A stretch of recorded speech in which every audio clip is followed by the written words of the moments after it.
Collapse 2042.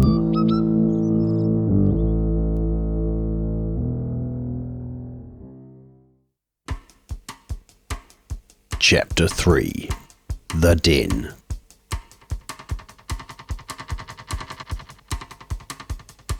The Taniwha's den was a rambling series of underground bunkers, tunnels connecting coastal artillery emplacements, left derelict after the Second World War. Their retreat for an unknown future, the Taniwha had secured a near impregnable fortress. The den's outposts had housed large caliber guns, ready to fend off an Axis beachhead that had never eventuated. Massive Gauss cannons now stood in the decommissioned ordnance cavities, launching a barrage of nanite-filled shells each year on May Day. Propelled by superconducting feedback coils, each parcel payload punched high through the carbon-dense atmosphere. Bursting at their apex, the cache transmitted a full-spectrum broadcast across the twin spines of Aotearoa, with all her islands, both old and new. Eve pulled over at the edge of a sprawling subtropical slum that had grown in symbiosis with the vast bush jungle. Spewing out over the hills, the dense bush city had grown to be home to thousands. She chose a spot halfway up Wright's Hill. Concealing the classic car under a half-collapsed concrete carport of a non-existent middle-class home seemed a decidedly sketchy decision to Blake.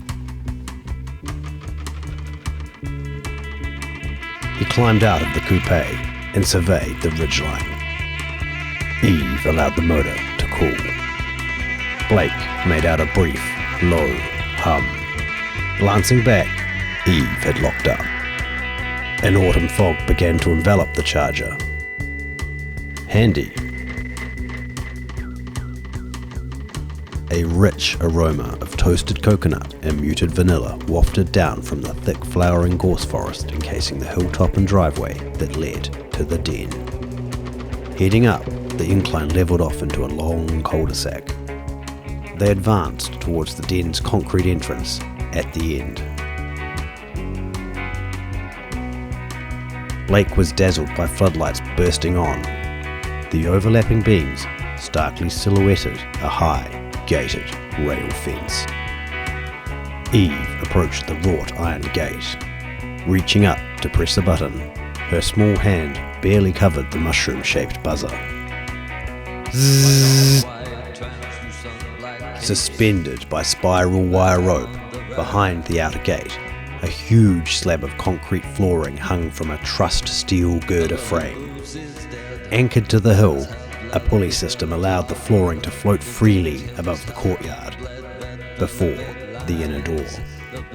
Embedded haphazardly beneath the weighted slab, a tight grid of rust-caked rebar rods threatened. Dark, discoloured blotches below left no doubt of the trap's intended purpose. The buckled spikes a menacing warning to those who might get ideas. There must have been a release mechanism somewhere, but Blake couldn't see it.